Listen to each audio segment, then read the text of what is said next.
No, half. Oh. Jason Miller's coming on a second. Welcome back, guys. You have US Paranormal Live radio, previously radio. We did audio. Now we are on YouTube.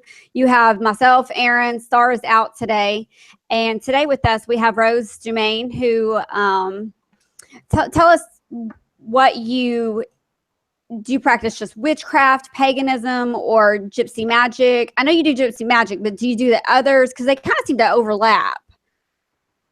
They do. Actually, I practice New Orleans voodoo primarily. New Orleans. My is different than Haitian voodoo. I could expand on that for an hour, so I won't. And then gypsy magic kind of came in from my mother's family.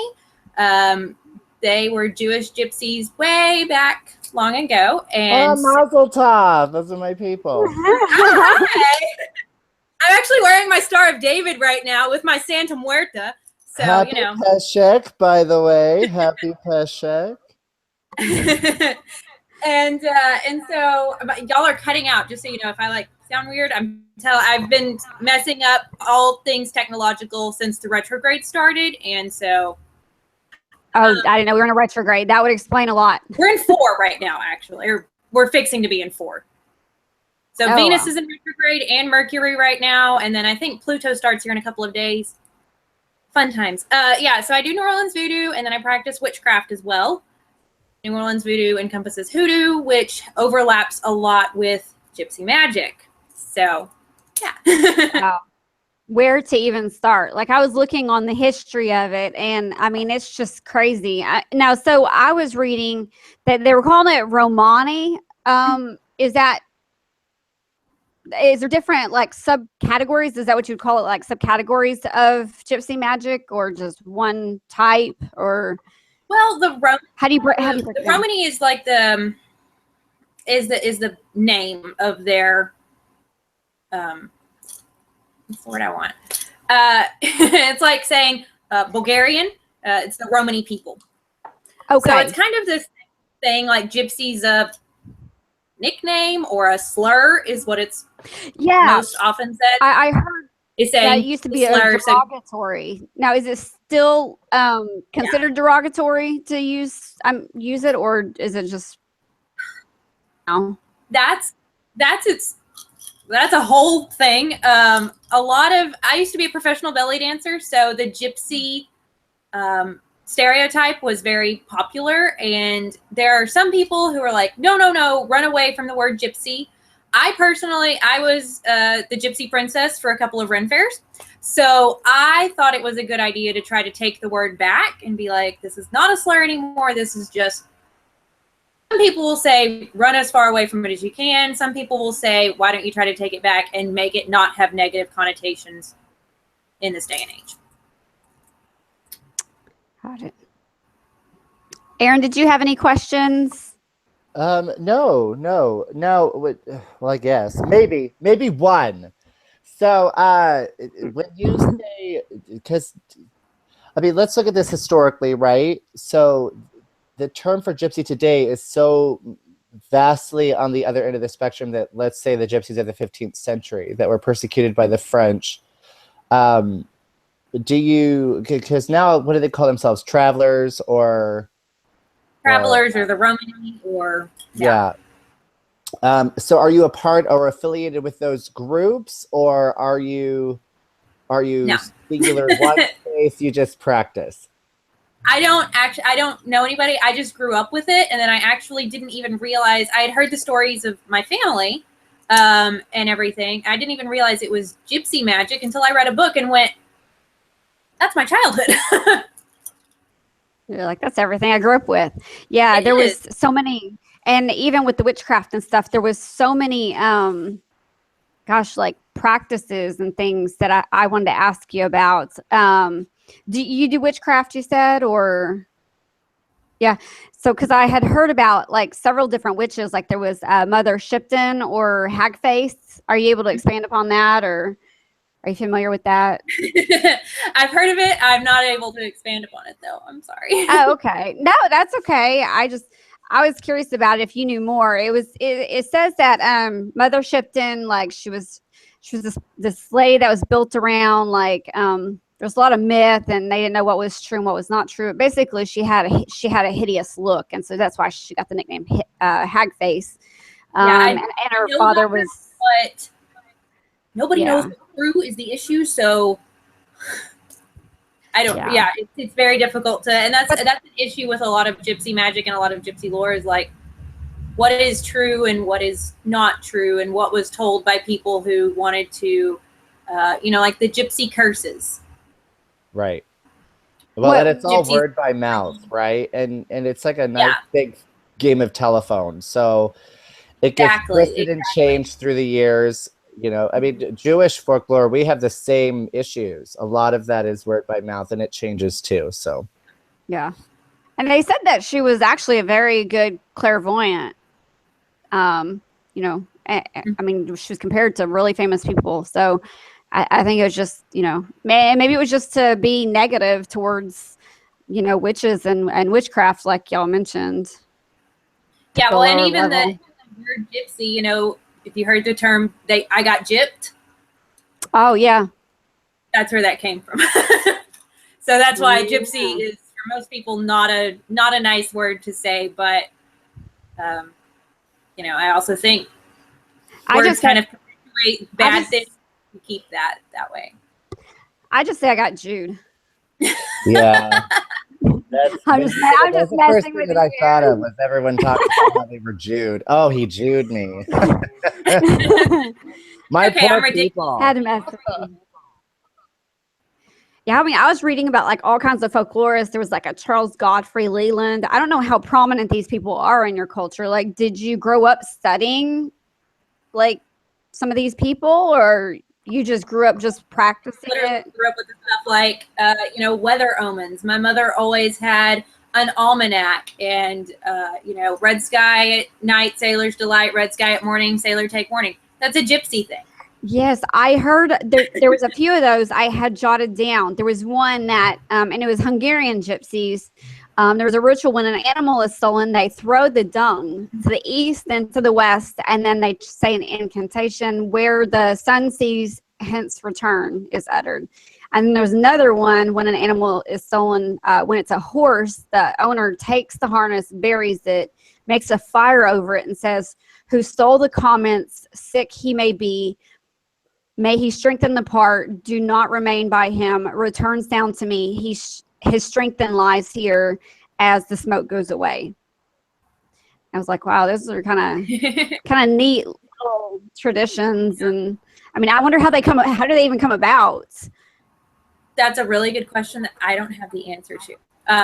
Even like I grew up and I grew up, my mother and my grandmother would always say, "Oh, it's good luck if a black cat crosses your path." And everybody else was going, "No, it's not." Yeah. In gypsy lore, it is. Well, let's talk historically about that. So all those good things, and we see a lot of those so on bad omens happening in the 15th century during the start of the Inquisitions. Mm-hmm. And so all of those good lucks, the cats walking in front of you is a good omen. Let's see, and acid reflux during pregnancy is a good omen for a healthy, strong baby. And the Catholic Church changed those things to scare people away from those kinds of traditions. Black cats are bad luck. If you have a lot of acid or you burp a lot during pregnancy, you're going to have an evil baby, things like that. So historically, we're looking at that these were good things that were strong and traditionalized in these cultures, and the Catholic Church wanted to veer people away from that to, in another sense, to Catholicize them. Yes. They started making them bad things. Look at in Pictic times, or even in Druid, they worship the god. I'm not going to remember his name just because I'm talking about him. Manal. Manal was depicted as a goat, and that's why he had the goat head and the horns. And now you see all these paintings and pictorials of Satan as this goat-headed demon, which is actually a portrayal of Manal, because that was a god of protection, a god of war, and a god of mastery. He was the masculine entity of those faiths, and the Catholic Church was like, man, we got to demonize this to scare people away from it. So historically, yeah, we have twisted those good omens and made them horrible just to make you guys look bad.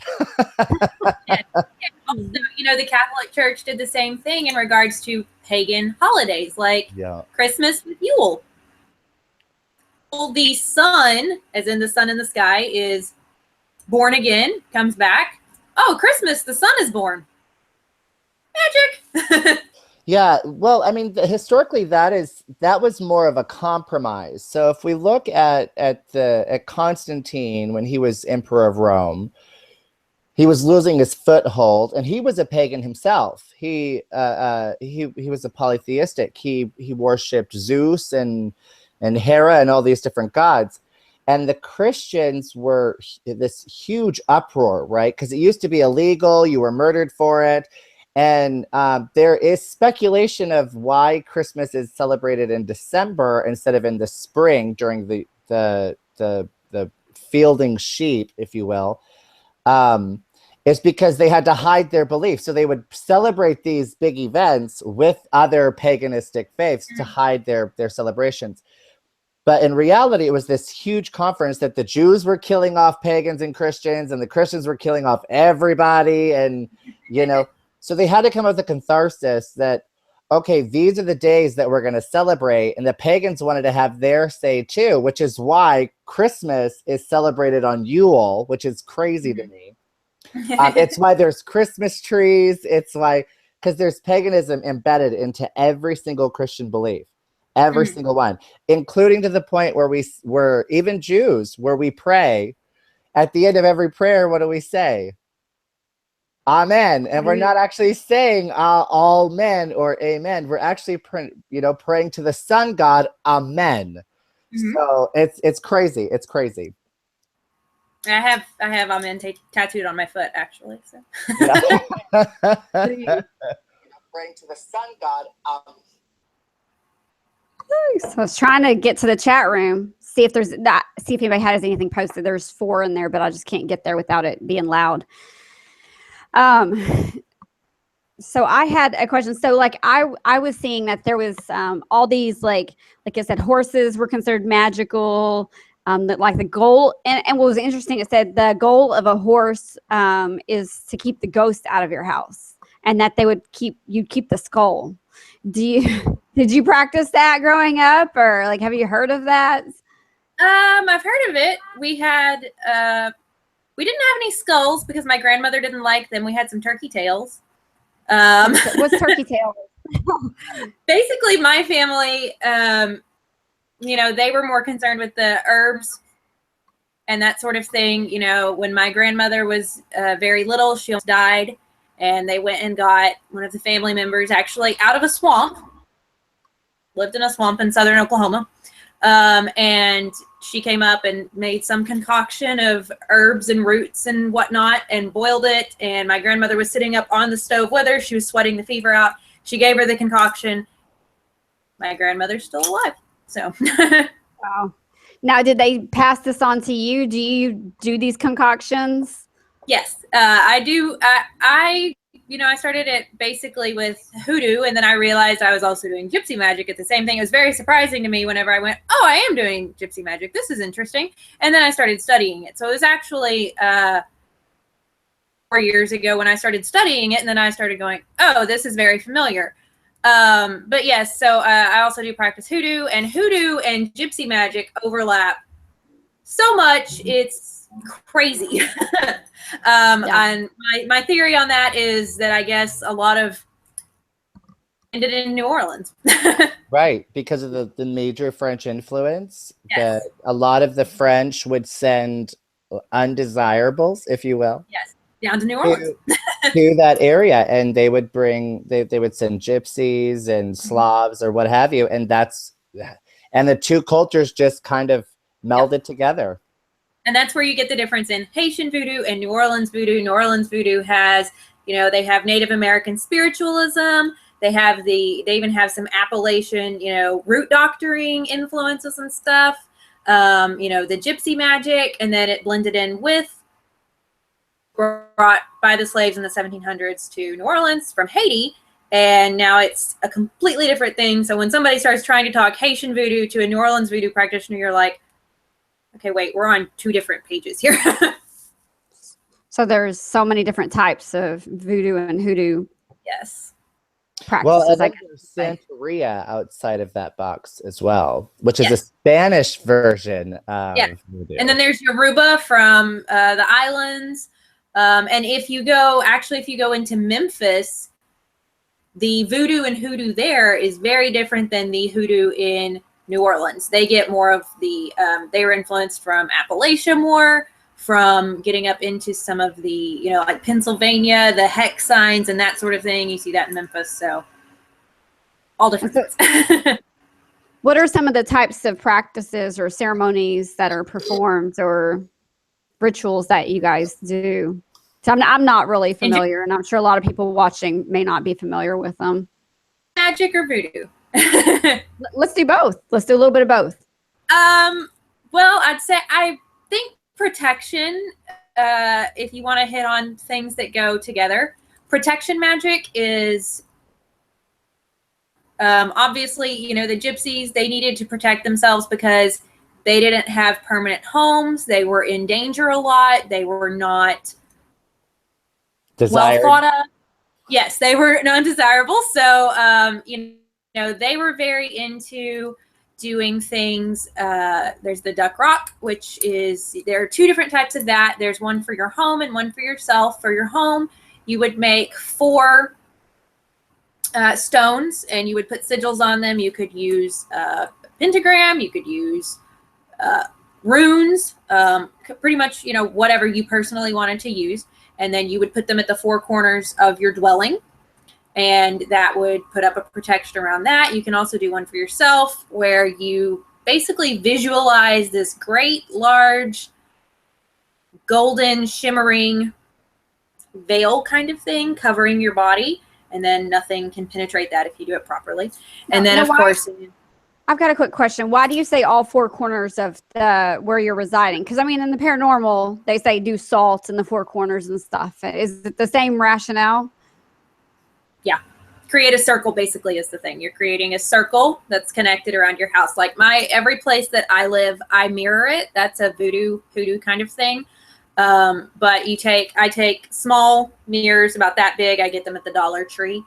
They're candle trays. They're great, if you're wondering how to do this. And then you want to cleanse them, bless them, and place them so that the mirror part, so here's your wall and this is the mirror part. So the mirror part is facing the wall and it deflects and reflects all bad energy that's trying to come into your house. And you want to put that in just kind of, I think I have one in the bedroom, one in my boyfriend's office, one in the living room, and one in the dining room. Protection is a really big thing. Love is another really big thing. Creating medicine bags in gypsy magic, or juju bags or mojo hands in voodoo and hoodoo. Personal effect, some roots, some herbs, some stones, what have you in that particular region that you're working in. It's vastly varied, and every practitioner, I don't use anybody else's recipes for anything that I make. Basically, all practitioners will, there's some stuff that's handed down by lineage, but most people will put their own spin on it. Love's a big thing. Luck is another big thing. Lucky charms overlap voodoo and hoodoo. You hear about the rabbit's foot and things like that, but a lot of people just create or a ring, or a gypsy, really cool gypsy bit of lore that I like is that in the fall, you're supposed to go out and try to grab an oak leaf before it touches the ground, and you grab it and you bless it. You say a prayer over it. You put it in your wallet or your purse, and then your wallet or purse is never supposed to be empty. It's supposed to bring you money. Well, I think Aaron's probably going to do that. I know. He's going to go buy a purse. I'm going to go buy a purse, and I'm going to put something in it. And Star's probably watching. She's probably like, yes, I'm going to do that too. Omens are really big in gypsy magic. That's one thing that I grew up with, like the Red Sky at, night, Sailor's Delight, things like that. They watch the animals, the birds, how the birds are moving. If the birds go quiet, it's going to come a thunderstorm. I've heard that about butterflies. I've heard that butterflies they determine storms coming. See, and we always did if the animals lie down. Yeah, if the cows are lying down, it's going to come a storm. I've heard that one as well. If they bed down, I think that's what they call it. They bed down. And then, and this kind of goes for, this really goes for everything. And I like to hit on this every time I possibly can. We would hear about the gypsy curses, and a lot of the gypsy curses came from, they didn't even really, well, in theory, they wouldn't mean to do it. You get really, really angry, or you feel very frustrated or disenfranchised, not wanted. All of those emotions can rise up. And if it happens enough, and if it's directed enough, anybody can put a curse on anybody else or cross them, hex them, whatever you want to call it, without meaning to, because the energy can rise to the point where you accidentally curse someone. So all of those gypsy curses weren't necessarily, some old hag gypsies out chanting in the woods. Some of them probably were. It sounds more like just negative energy. Like you just, when you're in a room with somebody that's negative and it just deflects on everybody else around you, and you just soak it in. That happens in everything. And of course, gypsy magic's no different than any other sort of magic. They had ceremonial rites and things, but I like to hit on that every time I can, because one thing, when I have clients come to me and they say, oh, all of this, bad stuff is happening, I'll say, well, have you made anybody mad lately? No. And then maybe a little bit later, maybe it's like, well, the lady down the block doesn't like me. And then I'm like, because they'll be like, nothing has happened in my life. Everything's great. I haven't made anybody mad. Everything's wonderful, but all of this horrible stuff is happening. I'm going, well, somebody crossed you, so who was it? So you really have to be careful with that energy. And when you're mad at people, I just like to throw that out into the universe. It's probably bad for my business, but so. Still come over. Get your dehexes and all that. Still go. Now, there was different types. Like, it looked like they were kind of offshoots of paganism. Like, there was paleo, meso, and neo.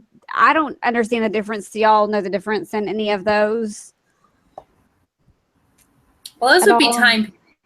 So, like, Paleolithic, Neolithic. Right. So, which is a little confusing, because, I mean, I think it would just be as paganism has evolved, and now, it would kind of be like, I guess, the difference between, like, ceremonial black magic in London and Wicca. It's just 100 years apart, except I don't think Paleolithic. Well,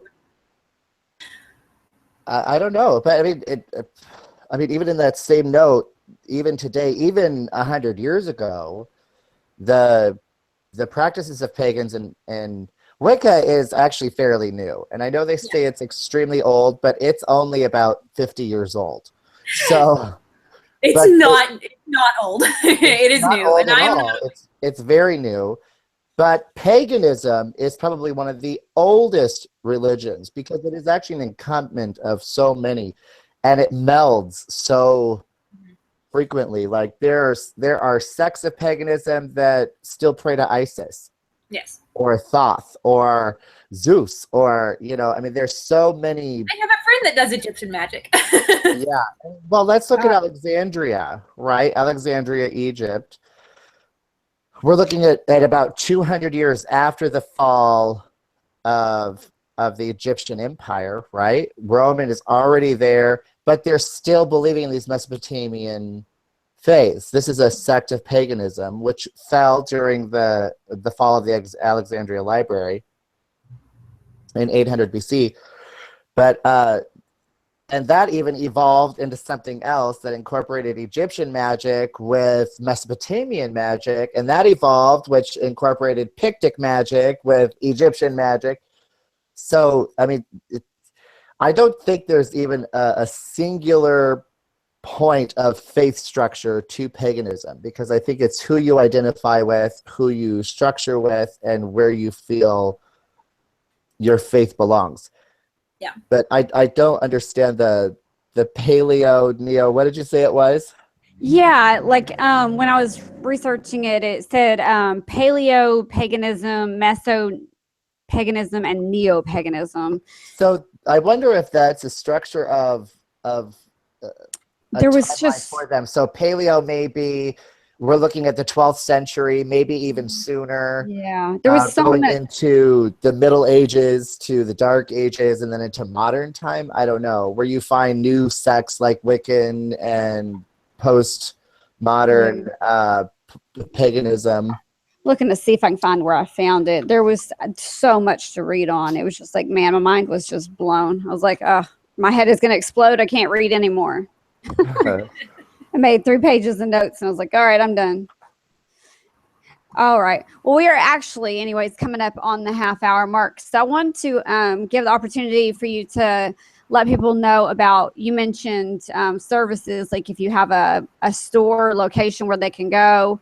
Do you have books out there? Do you have a website? Whatever, however people can get in touch with you, where they can hunt you down. I don't have any books yet. I'm working on a couple, but not yet. I do have a website. It's www.harvestrosewitchery.com, which is just, if you search Harvest Rose Witchery on Etsy, you'll find it. I make voodoo and occult and witchcraft items. I have a lot of voodoo stuff that you can't find, which is fun.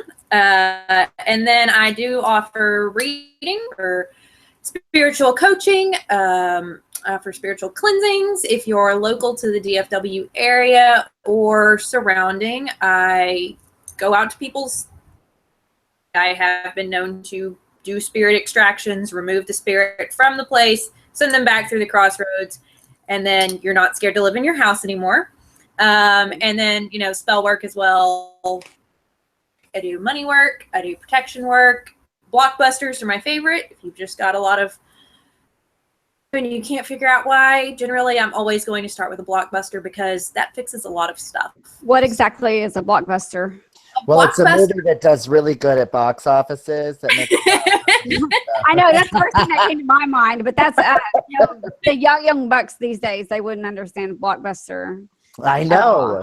Well, it was a store that shut down about 15 years ago. I spent so much time in there in college. So Yeah, a blockbuster still is great. And I had so many late fees in there in college. It was horrible. So a blockbuster spell is a spell that I do when somebody's having, like I said, a lot of problems. Maybe they can't find love. Maybe they can't find a job. Maybe they can't let go of a past relationship. That's actually what I created it for. And I have different families of blockbusters. So they're all done differently depending on what you're wanting. When I created this spell, I was having problems letting go of a relationship. And I said, I either want to be in pain anymore. And the night that the candle worked out or burned out, I actually started talking to my current boyfriend, the Baron. And so I'm a big proponent of them. And like I said, I start most of my clients off with a blockbuster, and then maybe you do need some love work, or maybe we actually need to go to a full uncrossing. It just depends. But if you just need a blockbuster, we're just going to do the blockbuster, and then you're good to go. Awesome. Well, Harvest, I need a new husband, so get to work. Well, Harvest, Send me an email. All right, but he has to have money. that's the Jew in him there. All right, Harvest. Well, I want to thank you for coming on and spending the first half hour with us. It's been amazing. We're going to go ahead and let you go, but maybe we can have you on again soon. There was just so much to go Of course, on. I'd love to. Thank you. We'll see you soon. Thank you, Harvest. Bye. All right.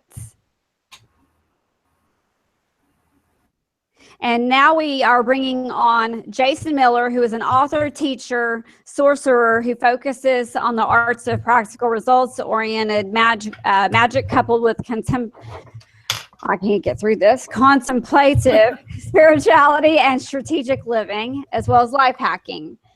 And you've got 23 years. He's got 23 years of experience. Also traveling to New Orleans, just like our previous guest. Study of hoodoo as well. And witchcraft, Europe, Nepal. Gosh, you've kind of hit it all. So why don't you tell us a little bit about your travels and your studies? Hi, thanks for having me on. Yeah, no problem. Thanks for joining us. So, travels, I always feel like traveling and pilgrimages are just the best time to advance magically. So I started practicing probably more than 23 years ago now. So I don't know when I wrote that, but I'm old, as you can see from the gray hair. But I started learning when I was still in high school, and before I was 21, just living in central New Jersey, I managed to meet a root worker that was able to teach me, a Rosicrucian who was able to teach me Western ceremonial style magic, or help me understand the books I was reading at very least. Okay, so and, now stop right and also there. a Tibetan Ngakpa, shaman in Tibetan tradition. So those three terms for people that have no idea, because I'm not familiar with any of those terms. Gotcha. I don't know. He may be, Aaron, but for those listening, what are those terms? What do they mean? What Sure. are they? So a Rosicrucian is it's a mystical order. They practice Western European style magic and mysticism, somewhat, Christian based, not terribly shocking. Think Kabbalah and things like that. And then root work is African American spirituality. Your last guest, I think, talked a lot about spells that she does. So root work in hoodoo, a lot of people call it hoodoo now. When I first learned it, people called it root work or conjure. I started to hear hoodoo more when I spread out a little bit. And then a Ngakpa is a Tibetan sorcerer. So instead of the monks with the red robes and the shaved head, they grow long tantric hair. It's usually in a man bun, very fashionable now, but not so much back when I met John Reynolds. And all within a little tight area of New Jersey. So they helped develop a really well-rounded practice. And then travel-wise, when I got older, I felt like I wanted to go see the world. So I did the backpacking thing that, you're supposed to do when you're in your early 20s. So I spent a few months Eurailing through Europe and visiting Stonehenge and Newgrange and meeting people along the way and learning. And then a few years later, I decided that I needed to take my training up to the next level. And so I did what many comic book magicians, including the recent Doctor Strange, did. I went right to Nepal and started studying with the Tibetans that are in exile there. And so that, helped me move to the next stage. What would you say has been your most profound experience during the travel? Oh, geez. It's a really good question. Probably the most, you can have more than one. Well, it's kind of funny because there were a lot of strange things that happened. There were a lot of strange coincidences that happened during training. There were lots of crazy practices, like sitting in Pashupatinath for a few days, watching the dead be burned at the river, to meditate on impermanence, and you start to perceive ghosts and things like that wandering around. And I had an experience, strangely enough, with the goddess Hecate there at Pashupatinath that started a long relationship now.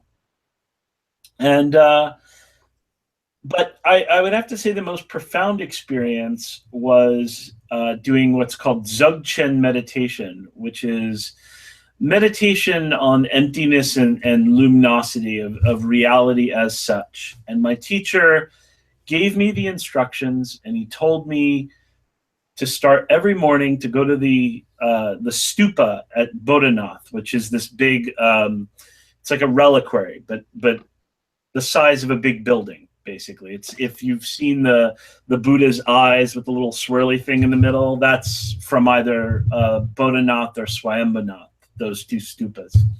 So I sat there in the morning and would look into the west because the sun would be at my back, and I would just blend my mind with the sky.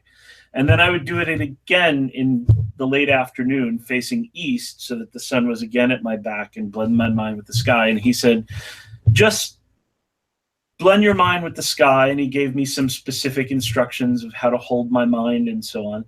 And he said, and when you achieve Rigpa, this moment of clarity, he said, then come and tell me for more instructions. So I did this for about a week. And I had this moment of clarity that he was talking about. And I stood up and I looked down from the stupa, and there he was walking into town right at that exact moment, even though he lived way on the other side of Kathmandu, as if to say, okay, I'm here. You've had your moment. So that was probably the most profound thing that's happened on my travels. This moment of indescribable clarity. Is there anywhere that you want to continue to try or see that you haven't seen yet or travel to? Oh goodness, yes. To study? Yeah, I really would love to go to Thailand. There's a lot of work being done right now in Thai amulets and the magical system in Thailand. I would love to head down to Brazil and check some things out there. And I want to head back. I would like to get down further into India. I not just in the Himalayas, but down into Varanasi and even in southern India. But I have 2 children now, so the long-term travel. I mean, we can take vacations, but the let's disappear for a few months days are on hold until they get a little bit older. So Right, then I'm sorry. So then you say you want to go down to India. Have you studied the Dakini at all, or? Well, Dakini is, it means sky dancer. And sure, I've studied Vajrayogini. I've studied Kurukula extensively. So there's lots of Dakini practices that I studied in Nepal, which is just above India. But, I haven't gotten down. If there's a particular practice or temple you're thinking, and it's in India, then no. I spent most of my time in Nepal. But for instance, I did go visit Vajrayogini's temple in Parping, and some other temples in Patan that are dedicated to Dakini practice. Oh, okay. Well, I was just asking because you were talking about wanting to go into India, and that's their quote unquote sect of practitioners. And the Dakini, I think, is the old word for it, right? It's Dayan now, or Dayani. Is that how it's said now? Dakini is an old word. That is a Sanskrit word. Well, yeah, it's a Sanskrit word. In Tibetan, it's Khandro. And if you're in India and you're talking about Hinduism, Dakini, depending on the sect of Hindus, they might think you're meaning like a witch or something dark. Right. Tantra, Dakini literally means woman of supernatural ability. Right. But if you're talking within Tantra, then Dakini will take on a different meaning, especially within Buddhism. So, where Dakinis in Buddhist Tantra are typically seen as, these sky dancing. They could be peaceful and beatific. They could be very wrathful, and having fangs and multiple arms and all that kind of stuff. My Dakini practices are Kurukula and Simhamukha. So Kurukula is this goddess of enchantment and witchcraft with red and 4 arms, and then there's a lion-faced Dakini for turning back black magic and protection and wrath and so on.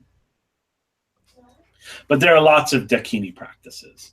And so depending on who you're talking about and what within what religion, one might think of the 10 Mahavidyas as Dakinis, even though their priests might not talk about them as such. Now, is there like one practice that you tend to lean towards or follow more than the others? Because you seem to, you've got a vast knowledge of all these different practices. Well, it changes over time. And after I was in Nepal for a while, I decided it was time to, to come back to the West and do some work in Western magic again. Some further studies in hoodoo and root work, some studies in Christian mysticism and magic from that end. And then eventually I put together my own system. So right now I do a lot of meditation. I do a lot of work with the goddess Hecate and some specific teachings that relate to her. I run courses for work with Jupiter, very big. My 3rd book, Financial Sorcery, was, dedicated to Jupiter and financial wellness, which is something that I've seen lacking in the community overall. So it was sort of a mission of mine to, let's bring this on the path. Let's not make this something that is avoided in the name of being spiritual. Let's make this part of our spirituality.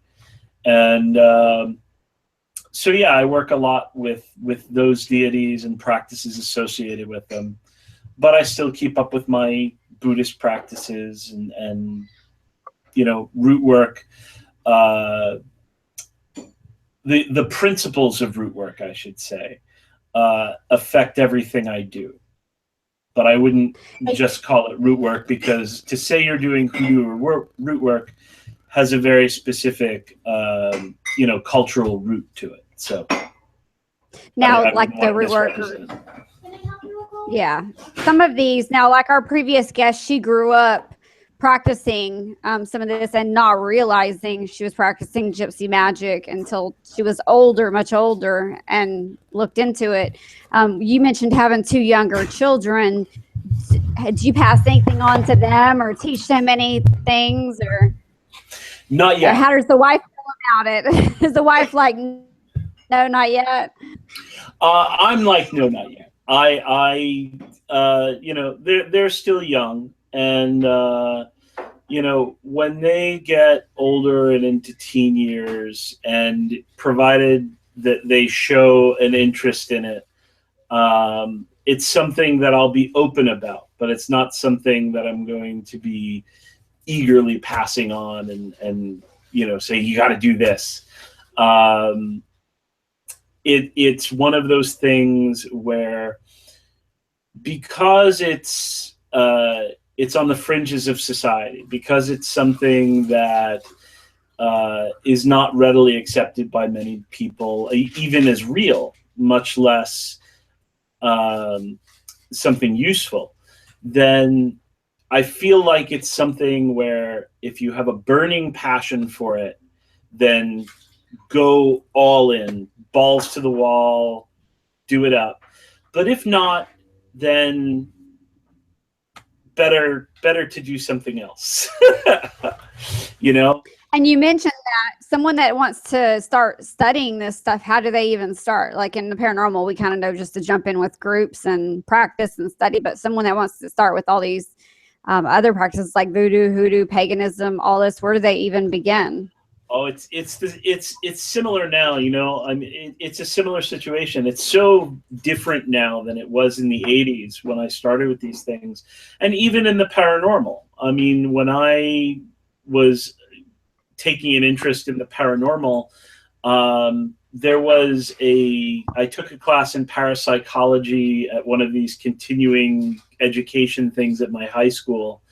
But other than that, there was, you know, and he taught a little hypnotism and a little basic, paranormal research technique. But it wasn't anything like where it is now, where there's, I mean, here in New Jersey, there's a store in Asbury Park, just paranormal, the bookshop. And you can buy ghost hunting equipment. And of course, with the internet, you can pretty much be into anything, no matter how obscure and targeted.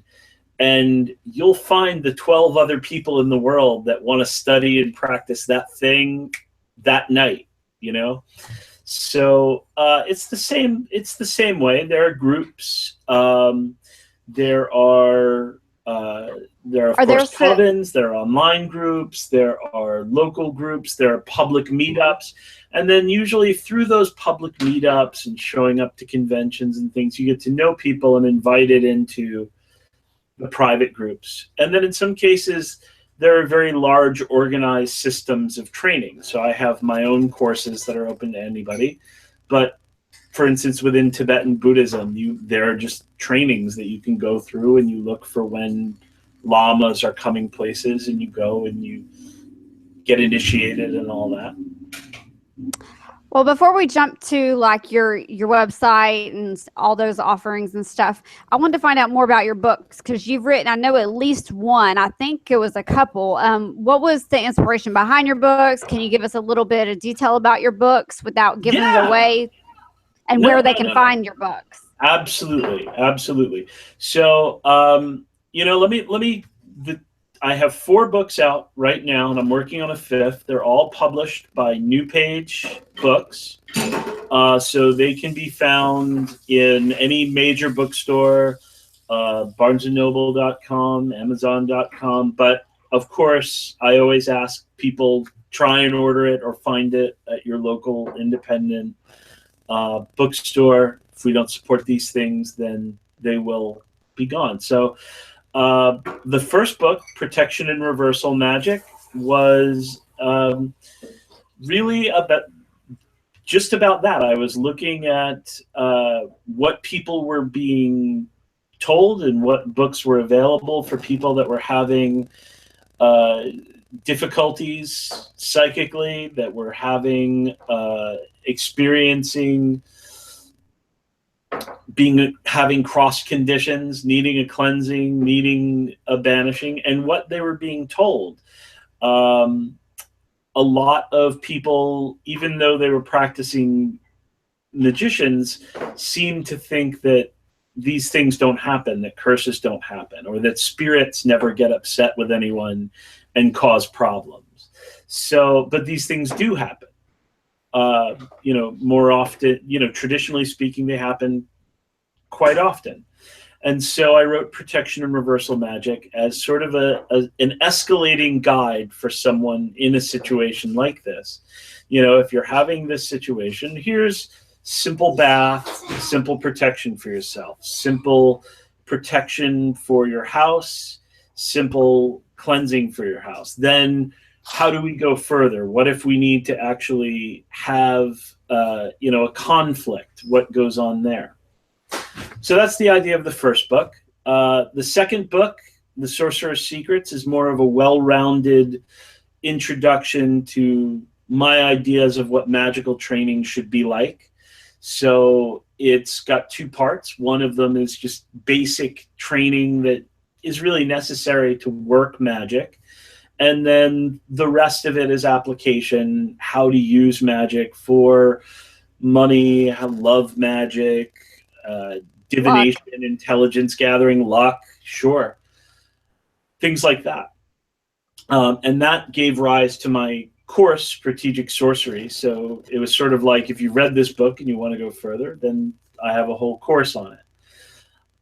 The next book, Financial Sorcery, which I had already mentioned, was written because I had seen so many people in the pagan community and the occult community have this really bad relationship with money. And a lot of the people that taught me in the 80s, who were themselves former hippies from the 60s, had this very anti-materialist view. So then in the 2000s, they're facing their golden years without any retirement savings or security. And so, you know, my this isn't to be judgmental against those people, but like my heart is going out as people are like, you know, can you crowdfund me money for medicine, money for my house, things like that.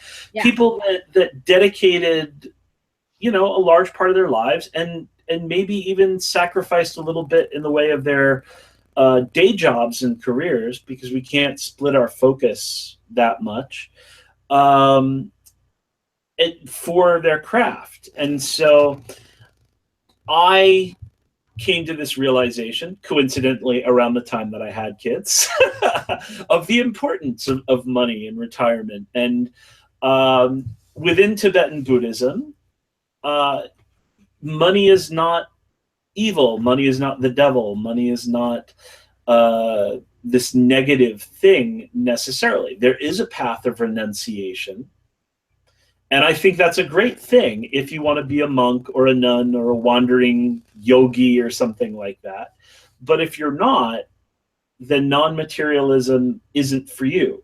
Like, just, you know, getting underpaid is not being non-materialist spiritually. So I say, you know, let's take on finances as part of our spiritual path, as part of what we're doing in this life, and use magic to help make things happen. And that is probably the book I'm most proud of, that I have the most successes of people writing me going, this really turned my life around. It's also the book that probably sells the least well, because people don't want to hear some of the straightforward advice it takes about money in there. And then my last book is Sex, Sorcery, and Spirit, which is a guide to sex magic. Not magic for getting sexual partners, like love magic, but magic that utilizes sex and that primordial experience that sex is to create magic. So it draws on Western alchemy as well as Tantra and Taoist principles, but brings them into a mix that is very practical, very workable, outside of any specific system. So, wow, that's a lot. It was, but it was great info. Now, do you have a website that people can go to, view? You mentioned offering courses that they can check out. Strategicsorcery.net is the place to go. And there you'll find links to all these books, of course. You can book a consultation with me to do a reading or you know, training. I do one-on-one sometimes. Or you can take one of my courses. I have a number of courses out now. The Strategic Sorcery course, 1 year of lessons, 52 lessons, 1 a week in email. It's only $150. And then there are courses for people who want to go deeper. So I have a meditation course called Take Back Your Mind, which is which is really summed up in how to increase your calm without losing your edge. So in other words, it's a mindfulness course, but not a mindfulness course that wants you to be dead from the neck down or just be calm about everything all the time, because that's not mindfulness. You know, sometimes living in the real world, we need to be sharp. We need to occasionally bop somebody in the nose. But we can do this mindfully too, without it affecting our mind state so much. And then I have my Sorcery of Hecate course, And next week, I'm launching a course called Strategic Sovereignty, which is just for people that want to start their own businesses and use magic to help make it a success. So, yeah, got a lot going on. It is now a full-time job. So yeah, you have your plate full for sure. Yeah, this is the career now. Well, we appreciate you taking the time to come on with us tonight. Aaron, did you have any last questions before we close for the night? Nope, I'm good. Thank you so much, Jason, for coming on the show with us today. Thanks for having me, man. Yeah. Thank you so much. Well, thank you. And we'll talk to you soon. Bye, Aaron. Bye. Bye, guys. See you next week. Take care. Next Tuesday. Bye.